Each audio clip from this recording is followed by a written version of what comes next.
HGI Now, turning supply chain insights into action.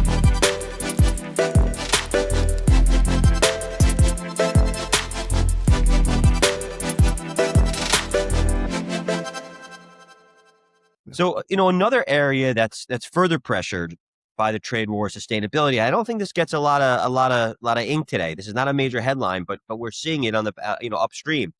Beyond the direct impact of some companies pulling back on these investments, what are some of the lesser known unintended consequences we should be thinking about right now?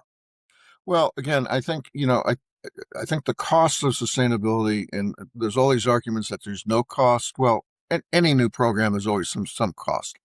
And I think, again, we just talked about how inflation's been eating into companies' bottom line and so on, and costs are rising, and then that they're also dealing with a weaker market. So additional costs like sustainability tend to get kicked to the curb in this kind of an environment.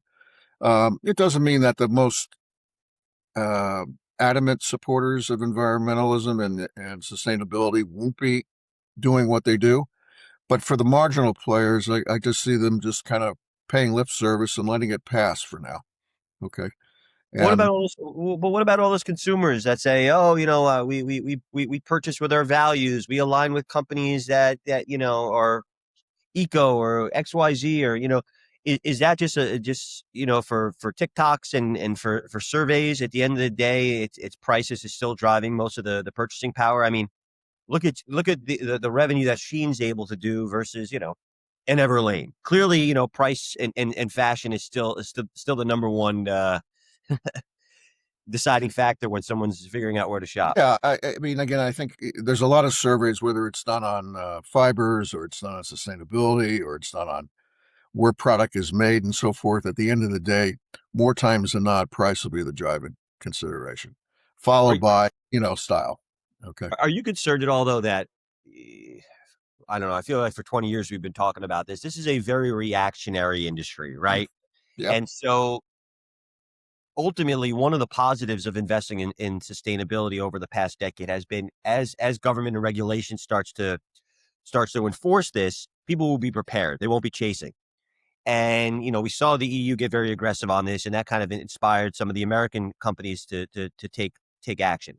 If they start to pull back, and we do see regulation, and we do see the EPRs of the world and other things, the USMC, either the Forced Uyghur Protection Act and all that stuff, are you concerned that companies are not going to be able to comply when and if, maybe not this administration, but a few years is just around the corner, these things come into law? Will these companies be prepared? Yeah, I think that's a real concern. And again, I think with this administration in place, I think a lot of people have time. I mean, they're just not going to be pushing it like the Europeans are. I mean, that's pretty clear.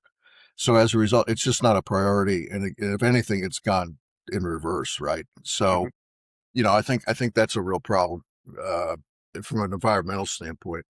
But again, once things change, and politics will change, it always changes.